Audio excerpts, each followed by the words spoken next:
आज हम जिस टॉपिक के ऊपर डिस्कशन करने वाले हैं वो है चाइना जो 60,000 मेगावाट का डैम बनाने जा रहा है। 60,000 मेगावाट। अब ये जो है मदर ऑफ ऑल डैम इसको बोला जा रहा है। जो अभी सबसे ज़्यादा जिसकी हाईएस्ट कैपेसिटी का जो डैम है ना वो है थ्री जॉर्ज डैम, जो कि चाइना में ही लोकेटेड है। चाइना में एक रिवर है यांगजी रिवर, बहुत बड़ी रिवर है यांगजी रिवर। ऐसा बोला जाता है कि 60 से 70% चाइनीज़ लोगों को, मतलब 70-80 करोड़ 100 करोड़ के आसपास लोगों को लाइफ प्रोवाइड कराती है, मतलब उसको वाटर प्रोवाइड करवाती है इतने लोगों को। ये अकेली यांगजी रिवर इतनी बड़ी रिवर है। इसके ऊपर चाइना ने थ्री जॉर्ज डैम बना रखा, जो कि वर्ल्ड का सबसे बड़ा डैम है आज की डेट में। और इस डैम से कितनी इलेक्ट्रिसिटी प्रोड्यूस होती है? 22,500 मेगावाट की। यह सबसे बड़ा डैम आज की डेट में। लेकिन चाइना इससे भी बड़ा डैम ब्रह्मपुत्र रिवर के ऊपर बनाने जा रहा है, जिसको कि तिब्बत में या फिर आप बोल सकते हो चाइना में यारलुंग सांगपो रिवर बोलते हैं। और ये रिवर मानसरोवर लेक के आसपास से निकलती है। उसके बाद ये जाती है तिब्बत से होके इंडिया में, इंडिया के अरुणाचल प्रदेश में इंटर करती है। उसके बाद असम, असम से होते हुए बांग्लादेश में जाती है। तिब्बत में इसको बोलते हैं यारलुंग सांगपो, इंडिया में ब्रह्मपुत्र। और जैसे ही ये इंटर करती है बांग्लादेश में तो इसका नाम पड़ जाता है जमुना। तो ये रिवर के ऊपर जो है चाइना तिब्बत में 60,000 मेगावाट कैपेसिटी का डैम बनाने वाला है। अब क्वेश्चन ये उठता है कि भाई चाइना अपने टेरिटरी में जो बनाए, जितना मर्जी डैम बनाए, इंडिया को क्या प्रॉब्लम हो रही है? इंडिया के लिए चिंता की बात यह है क्योंकि एक तो इंडिया चाइना के बहुत अच्छे रिलेशन नहीं है। पूरा का पूरा जो बॉर्डर है हमारा चाइना के साथ, उस पर बहुत ज़्यादा डिस्प्यूट चलता रहता है। तो जब चाइना इतना बड़ा डैम बना देगा तो चाइना इस डैम का किसी भी तरह से यूज़ कर सकता है।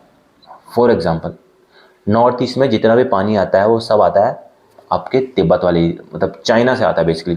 नॉर्थ ईस्ट में जितनी भी रिवर है सारी की सारी का ओरिजिन कहाँ है? तिब्बत। क्योंकि तिब्बतियन प्लेटू ग्लेशियर वही है, तो सारा पानी आता है तिब्बत से या चाइना से नॉर्थ ईस्ट में। ये रिवर भी नॉर्थ तिब्बत से ही आ रही है।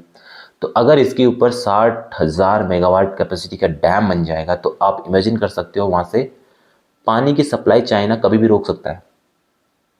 पूरे के पूरे नॉर्थ ईस्ट में लोग बिना पानी के मर जाएंगे। आप बोलोगे नीचे बांग्लादेश भी है, तो बांग्लादेश कौन सा तोप है, वो भी मरेगा। दूसरा कंसर्न क्या है कि चाइना ने अगर इतनी 22-60,000 मेगावाट इतना बड़ा डैम बना रहा है, अगर इसका पानी रोका 1 महीने के लिए, उसके बाद छोड़ दिया उसको, तो पूरा का पूरा नॉर्थ ईस्ट जो है सीधे के सीधे बंगाल और खाड़ी में मिल जाएगा, बे बंगाल में मिल जाएगा। तो ये इंडिया के लिए चिंता की बात है। इसलिए इंडिया ने इसमें चिंता दर्ज करी है, चाइना से बोला है कि भाई थोड़ा सा ढंग से, मतलब कुछ जो भी बोला होगा। दूसरी बात यह है कि इंडिया क्या कर रहा है इसके रिस्पॉन्स में। तो इंडिया क्या कर रहा है, इंडिया भी सियांग रिवर, इसी का नाम है सियांग रिवर, भी बगल में छोटी सी ट्रिब्यूटरी है, काफ़ी इंपॉर्टेंट, ज़्यादा पानी कंट्रीब्यूट करती है ब्रह्मपुत्र रिवर में। तो उस सियांग रिवर, इसी रिवर के बोल सकते हो आप, इसमें 11,000 मेगावाट का प्रोजेक्ट बनाने जा रहा है। 11,000 मेगावाट का प्रोजेक्ट बनने जा रहा है कि कभी चाइना इस तरह से हरकतें करेगा तो एटलीस्ट कुछ तो हमारे पास रहेगा। तो इंडिया ये कर रहा है। अब अगर मैं चाइना की हिस्ट्री बताऊं तो चाइना ऑलरेडी ऐसा कर भी चुका है। इंडिया के साथ नहीं किया। एक दूसरी रिवर आती है मैकोंग रिवर। मैकोंग रिवर भी ओरिजिनेट होती है तिब्बत से, जाती कहाँ पे है?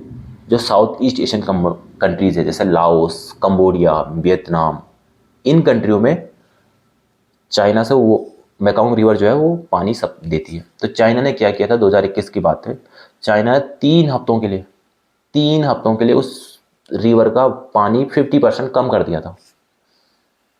और पूरा का पूरा जो लाओस, कंबोडिया, वियतनाम, यहाँ पे क्या मच गया, मलेशिया, म्यांमार, ये सारी की सारी कंट्रियों में क्या मच गया, यहाँ पे हाहाकार मच गया कि भाई पानी गया तो गया काम। तब जब जाके जब लोगों ने बहुत ज़्यादा प्रोटेस्ट किया, तब 3 हफ्तों के बाद चाइना ने उस पर पानी छोड़ा। अब चाइना ने ऐसा क्यों किया? चाइना उन कंट्रियों को सबक सिखाना चाहता था, सिग्नल देना चाहता था कि भाई हम ये भी कर सकते, तो अपनी औकात में रहो। ये चाइना ने उनको सिग्नल दिया और उनको समझ भी आ गया होगा कि चाइना की इंपॉर्टेंस क्या है उनके लिए। तो ये सब न्यूज़ थी, काफ़ी डेंजरस न्यूज़ थी इंडिया के लिए। और इसके ऊपर आप क्या सोचते हो? जय हिंद, जय भारत।